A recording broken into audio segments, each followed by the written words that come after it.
انا باين ان انا هادي قدام الناس كلها، بس يوم ما هتعصب هبقى حاجه تانية خالص. طريق الجاهل مستقيم في عينيه. انا بالنسبه لي حلو قوي قدام نفسي. طب فلان بيقول عليك كذا، ده هو مش انا. اكشف العيوب اللي بتبان عندي، ولا قعدت اخبي فيها تاني؟ ان احنا نفتكر احنا كنا فين وبنتحرك ازاي. اوكي. ده مهم جدا، ان احنا الرحله بتاعتنا شخصيه جدا ومن حقنا نمشي فيها براحتنا.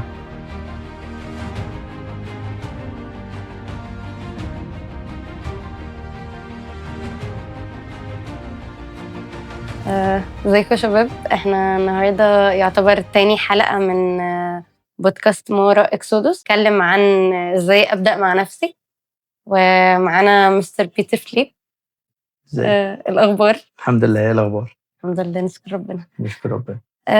احنا كنا عايزين نتكلم معاك على فكرة. احنا اول السنة بيبقى كله عايز بنبتدي السوشيال ميديا عماله تقول ان احنا محتاجين نتغير ومحتاجين يلا بقى تطوير وحاجات، فعايزين نبدأ مع نفسنا. احنا المفروض انا كحد ببدأ مع نفسي. ببتدي ان انا افكر في سلبيات، عايزة اعرف كل السلبيات بتاعتي، فعشان ابتدي اغيرها فابتدي اتغير للأحسن. ازاي اقدر اعرف او احدد سلبياتي ايه هي يعني؟ اوكي. بصي، هو في الاول خالص كان في نظريه كده، اتنين مؤسسينها، جو وهاري. دول اتنين قالوا ان النفس الانسان دي عباره عن ويندو او شباك واحد متقسم جوه 4، وهم مصممين هو واحد مش 4، بحيث ان هم ايه بقى الفكره بتاعتهم، ان انا كل ما اكبر واحد من ال4 اللي جوه بيصغر ال3 التانيين. اوكي. متخيل الفكره؟ اه فهم بيلعبوا بقى على ال4 حاجات دول. حاطين ال4 مربعات ازاي؟ في مربع منهم جوه الشباك الكبير عباره عن منطقه انا عارفها عن نفسي والناس كمان عارفاها، واضحه مفتوحه قدام الناس كلها، متشافه معروفه. انا بيتر، انا هادي، باخد قرارات بهدوء. انا بيتر، انا باخد قرارات بسرعه. الناس كلها عارفه عني وانا عارف ده، واضح. اوكي. المنطقه اللي بعديها الحقيقه هي منطقه صعبه شويه، منطقه مخفيه. انا عارفها بس مخبيه عن باقي الناس. انا باين ان انا هادي قدام الناس كلها، بس يوم ما هتعصب هبقى حاجه تانية خالص. اوكي، فدي الناس مش عارفاها عني، مش عارفاها انا بس عني. اللي عارفه. خالص. اوكي. دي منطقه مخفيه انا اصدق فيها بنفسي. وخلينا لما نتكلم في الحته دي، عشان احنا برضو بنحب نهرب من الشغلانه دي شويه. احنا ما بنتكلمش عن حاجات شخصيه، بتكلم عن شخصيتي. يعني مش بقول انا حسابي كام في البنك، ولا بدرس ايه، ولا بقبض كام. مش دي المشكله. هي المخفي ده حاجه في شخصيتي انا اصدق فيها عن الناس. اوكي. ده كده شباك او مربعين جوه الشباك. مربعين التانيين منطقه بنسميها عليها العاميه. انا مش شايفها بس الناس شايفاها، انا مش عارف كده. عشان كده الكتاب بيقول كده في سفر الامثال ان طريق الجاهل مستقيم في عينيه. انا بالنسبه لي حلو قوي قدام نفسي. طب فلان بيقول عليك كذا، ده هو مش انا. دي اسقاطات. أيوة، علم النفس بقى نقول بقى كلام كبير على بعض بقى. لا لا لا، ده هو بس النفس مني شويه، ده هي نفسها تبقى زيي. فيبدا ان انا النقد اللي بيجي لي ما بقبلوش، فما بشوفش اصلا غلطاتي خالص. بزياده بقى. اوكي. ويا ريت بقى لو حاجه مخفيه وحد جه يوضحها لي وانا حبيت ان انا التف عليها واقفلها كمان، تبقى اصعب اصلا. اخر منطقه خالص هي الرابعه دي بقى، ولا انا عارفها ولا هم عارفينها. ودي مش هنعرفها خالص. طيب مش هنعرفها خالص. مش هنعرفها خالص. بس فكره جو هالي بقى حلوها الحقيقه لما قالوا ان هو ويندو واحد وجواه 4 مربعات. لما بكبر المنطقه المكشوفه او المفتوحه اوتوماتيك المنطقه دي بتصغر. فببقى اللي انا عارفه مش الناس عارفه عني بيبتدي يقل لان انا واضح اصلا. بالظبط. اوكي. المنطقه اللي هي المخفيه دي خالص، اللي مش المخفيه، انا اسف، اللي هي السوداء اللي مش موجوده اصلا، دي بتطلع في مواقف واختبارات. يعني ازمه، حاجه حصلت في حياتي وقعت مني شويه، بعدت شويه عن حياتي اللي انا متعود عليها. مثلا ابراهيم لما خرج بره ارضه طلع في الصحراء بقى هيكتشف نفسه اكتشاف جديد. وابراهيم اللي فات كان اسمه برآم اصلا. يعني حتى ربنا حب يديله اسم جديد عشان ده بيرسوناليتي هيشوفها جديده، مش هيتغير بس هيتطور. ما كانش شاف نفسه قبل كده في الهيئه دي يعني. بالظبط. موسى النبي لما قبل ما يطلع كان متهور جدا، هيعمل اي حاجه، وقلبه حلو على فكره قوي، يعني هو ما كانش بخطيه يعني، بالعكس قلبه حلو جدا. بس لما طلع بقى في البريه رجع باسلوب تاني خالص. طبعا بيفكر 100 مره هيقول ايه الفرعون، هيرجع من فرعون يقول له ايه، طب الشعب ده بيقول ايه. مش دي الشخصيه اللي كنا عارفينها عن موسى النبي. ايوه فدي الفكره، ان احنا في وسط الازمه هنبدا نشوف منطقه اللي مش متشافه اصلا. بس انا وشطارتي بقى عرفت اكشف العيوب اللي بتبان عندي، ولا قعدت اخبي فيها تاني. اوكي لان في منطقه مخفيه مش هننساها. فدي الفكره بتاعته. فلو عرفت امشي على الحته دي هتفرق معايا قوي. يعني ابتدينا ان احنا ابتدي بقى اركز في ان انا اوضح نفسي وابتدي اعرف نفسي واصدق شويه كلام الناس انه في حاجات انا ببتدي اعرفها عن نفسي هم شايفينها فانا مش شايفها. فالمربع ده كل ما بيكبر الدنيا بتبقى افضل يعني. المفروض. طب انا ببتدي مثلا بعد ما ابتديت اعرف حاجات ببتدي اقارن نفسي مع ناس ان انا هما طالعين قدام قوي وانا ورا. اوكي. فعرفوا الناس دي بتهيل جدا وتبقى حياتها سعيدة وانا لسه. دي حقيقه. فالمفروض اتصرف ازاي في المقارنات دي؟ بس خلينا نتفق ان لو راي الناس مرتبط بمقارنات فرايي مش مظبوط بالنسبه لي.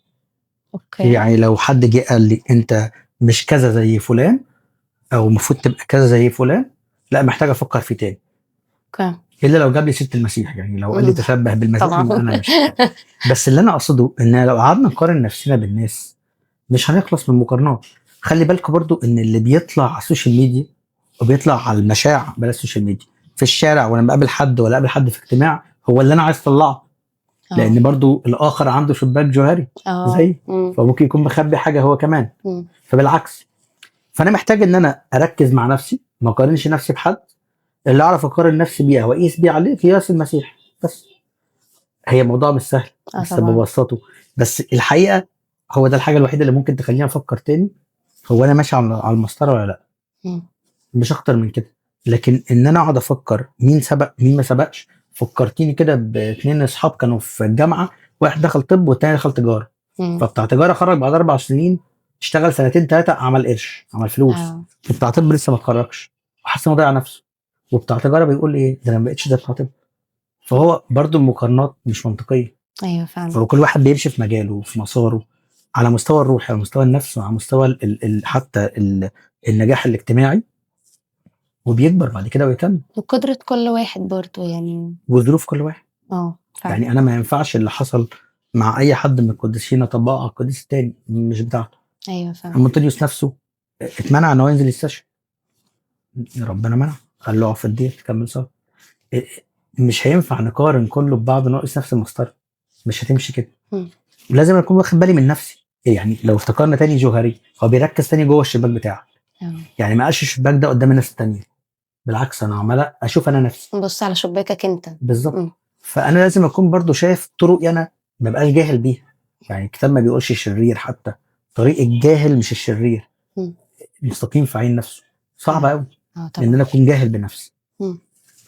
طب ويعني انا كده اللي انا فهمته من كلامك انه مسموح لي ممكن ان انا بدل ما اقارن نفسي بغيري، وانه اقارن نفسي مثلا شخصيتي القديمه بين انا اللي انا وصلت له والقديم، ولا هل دي حاجه؟ هي فكره كويسه. يعني عايز اقول لك ان كل شويه كان في رحله الخروج كامله كده، في سفر الخروج وفي تثنيه كمان. تثنيه بيثني عليه، بيقول تاني الفكره. هو بيفكرهم تاني باللي حصل، مش بيذلهم على فكره. بس بيفكرهم هو كانوا فين وبقينا فين. احنا كنا في العبوديه، طلعنا بره، احنا كنا فين وبقينا فين.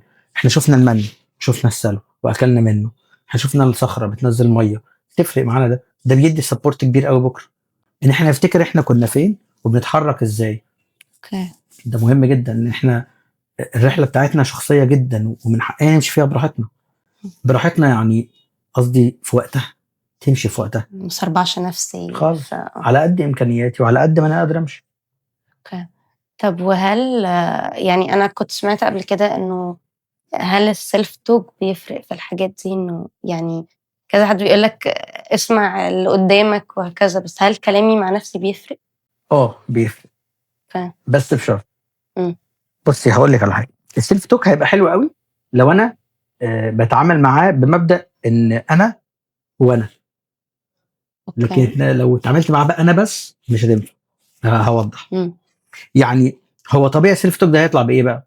يا ايجابي يا سلبي. هقول كل الاجابات وكل السلبيات. انت ليه فاشل كده؟ انت اتاخرت قوي، انت ما ينفعش، اللي راح منك مش هيرجع، اللي راح. الحاجات دي كلها. يا اما ولا يهمك، انت جامد وحد عدى باللي انت فيه اصلا، ده انت كده عملت الصح وزياده واشجع نفسي. في الحالتين انا مش مقتنع بالفكره دي.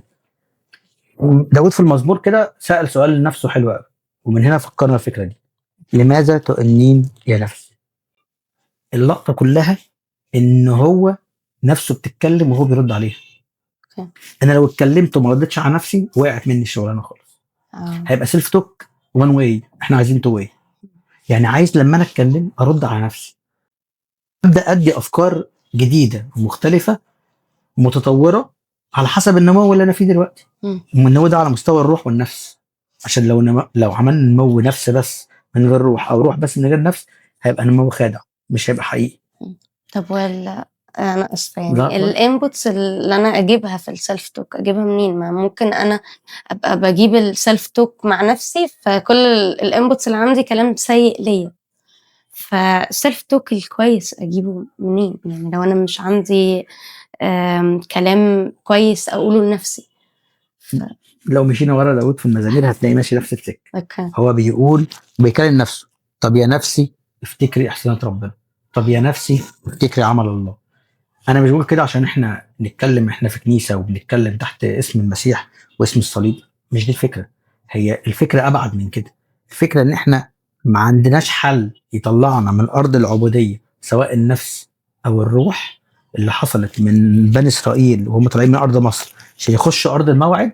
ما عنديش حل غير معونه ربنا. فلو انا شلت معونه ربنا من موضوع السيلف توك هيبقى فعلا حزين جدا.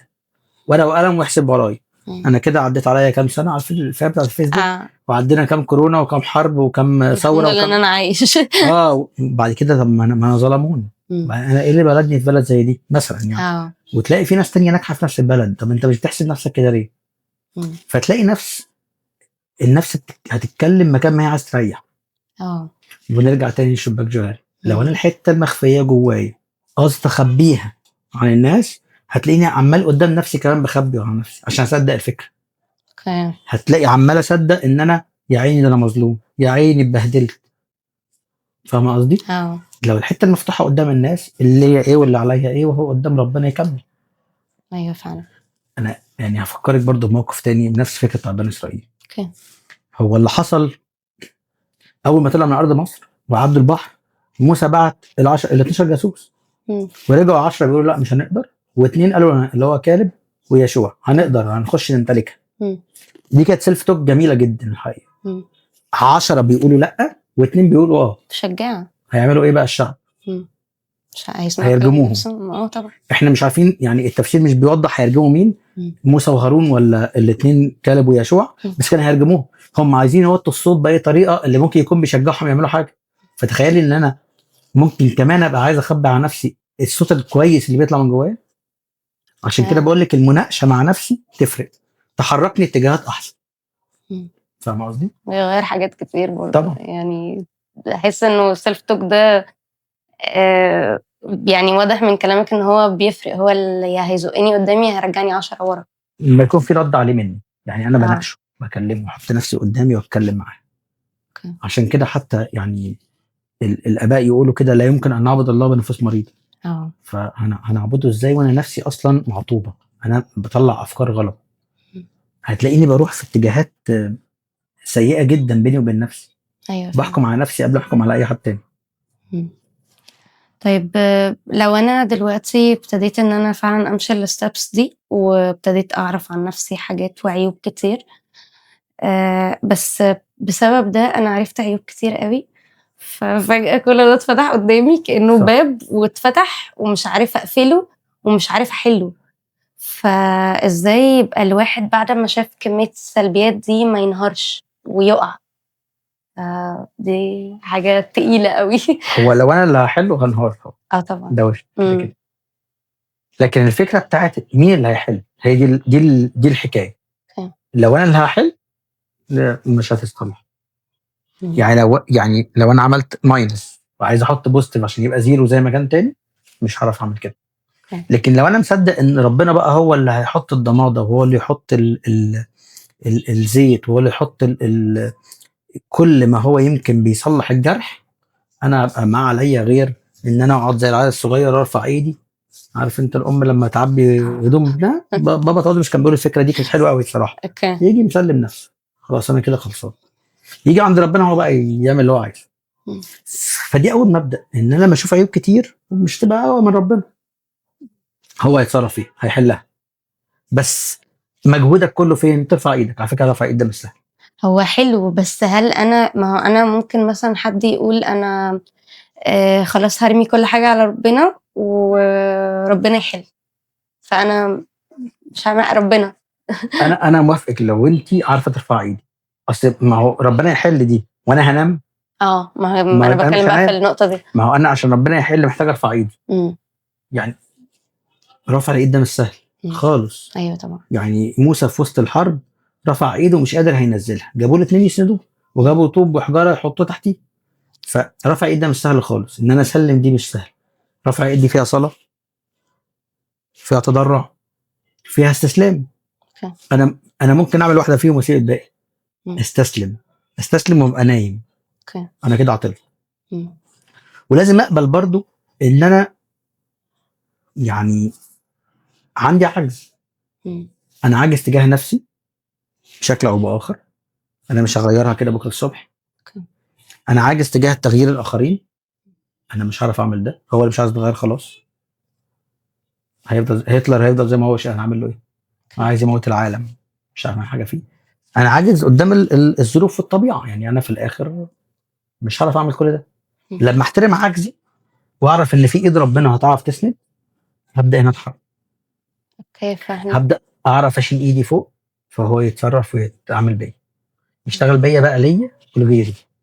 اوكي. فاهم قصدي؟ انا فاهمة. طب انت كنت بتقول ان موسى وهو رافع ايده اضطر يحتاج 2 معاه، ف يعني افهم ان احنا مش هنقدر نعدي ده لوحدنا، محتاجين حوالينا. هو ربنا لما خلق ادم في الاول خالص ليس جد ان يكون ادم وحيد. اوكي. هو الانسان بطبيعته اجتماعي، اه. والتعامل مع الله من اول يوم واحنا عارفين ده. مم. وعمر ربنا ما كان هدفه ان هو ياخد واحد بعيد عن الناس كلها من غير حد. يعني حتى ابراهيم هيطلع بعيلته، موسى هيطلع بالشعب كله، يوسف لما خرج جاب عيلته كلها بعد كده. ايوه. فمفيش حد قاعد لوحده ولا حل حاجه، مم. بالعكس حرك معاه. فكده كده احنا محتاجين حد، بس نعرف بقى نختار درجه الثقه. مم. يعني مين المرشد اللي هنتكلم معاه؟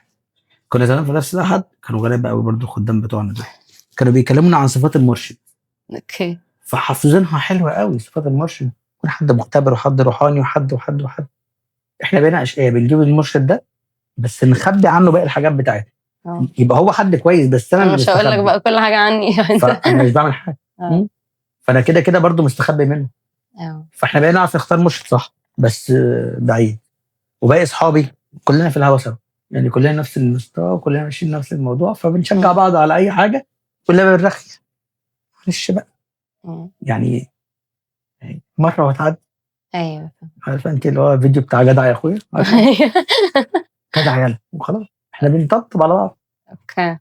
فرجعنا تاني لأول حاجة التشبك بتاع جوهري، انه لازم ابقى واضح اللي قدامي، انا شايف نفسي وواضح للناس وواضح لنفسي، مظبوط عشان اقدر ان انا اكون مع مرشد وقادر ان انا امشي خطوات صح. مظبوط. فمحتاجين ان انا ابقى معايا مرشد ومعايا برضو اب روحي، عشان طبعا الدنيا تبقى زي ما بتقول انمي نفسي وانمي روحي، فيبقى في توازن في ده حياتي حقيقي. وماشي صح.